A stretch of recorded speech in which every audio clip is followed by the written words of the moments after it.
asalaamaaleykum waa Sénégal Lil Copa l'activiste moo ñëw nag bëgg a waxtaan ak yéen par rapport ak motuwaay yi nga xam ne état bi jël na ko muy jëm ci wàllu dund bi nga xam ne wàññi nañ ko ñu jël ci mesure tey nag ñu bokk ci ñi nga xam ne jamono yëpp su ngeen ñuy suivre ci suñu réseaux sociaux yi bari na li ñuy wax ne nañu wàññi dund bi vraiment mu nekk loo xam ne ñun dañ koy rafetlu nag bu baax a baax di leen jaajëfal nag en 100%. ndaxte lii dafa bokk ci li nga xam ne askan wi dañ koo soxla ku nekk xam na ne crise bi mondiale la adduna bi fépp ay metti te lu ëpp ci li ñuy dundee jógewul ci suñum réew kon nag nekkul loo xam ne mukk lu yomb la comme niñ koy xamee rek xëy na ku sañoon tey jii boo jiitee réew moom lépp yomb muy ñi fi nekkoon muy ñiy ñëw muy ñii fi nekk tey jii nii kon nag bu ñu defee lu tout pour wàññi ko ñu leen di jaajëfal bu baax a baax mais ñu leen di wax rek ne boutiquier yi nañu fexe ba sàmmante ak li nga xam ne kilifa yi jël nañ ko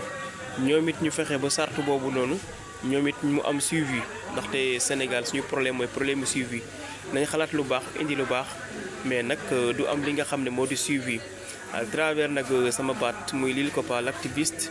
ñuy wax rek ne état bi lii jéego bi mu teg nii vraiment ñun dañ koy rafetlu nag en 100%.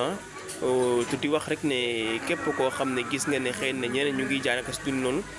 pourquoi pas ñu teg li nga xam ne moo di ay kuréel yoo xam ne dañuy xëy di saytu wàllum jënd mi ak njaay mi. dégg nañ nag ñi nga xam ne moo di syndicat ñeneen ñi nga xam ne ñu ngi yëngatu ci wàllum njaay ak it ñi nga xam ne mooy ci yëngatu ci wàllum consommation bi di wax mais dama jàpp ne ñoom itam bu ñu waree wax itam xëy na dafa xaw a yéex. mais am na loo xam ne it daan na fi am mais waratu fee am mooy ay commerçant yoo xam ne dañuy santage état di seeral njëg yi di nëb njëg yi maanaam di ko nëb pour mën koo seeral ndaxte loo xam ne dafa raar rek dañ ko dafay cher kon nag loolu itam ñu jàpp ci bàyyi ci xel xam ne it faw ñu bàyyi xel ci li nga xam ne moo di askan wi te ñu xam ne participation Sénégal liy doxal Sénégal ku nekk rek yow yaay jéem ci sa kéemtulaayu kàttan xam naa nag am na ñuy naan xëy na dañuy wax ci beneen côté waa déedéet non ñun faruñu ak benn nguur ni ko si Lamine Niass daan waxee rek ñun loolu la ñuy dundee ñun contre pouvoir la ñuy def mais contre ñu li nga xam ne moo di le pouvoir déedéet koo xam ne nag dafay jaay doole di ko def ñun xëy na loolu la ñuy contre wala koo xam ne dafay doxee naka su dul noonu mais nag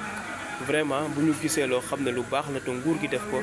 ñun dañ koy apprécier bu ñu gisee loo xam ne manquement la ñoom ñu war koo def itam ñun dañuy alerter ndaxte suñu rôle mooy di alerter ak di veiller loolu mooy suñu rôle ñun duñu ay opposants duñu ay partisans mais suñu rôle mooy alerter ak di veiller ci li nga xam ne état bi war na koo def kon nag ñu leen di jaajëfal bu baax a baax di leen wax ne Lil Copa l'activiste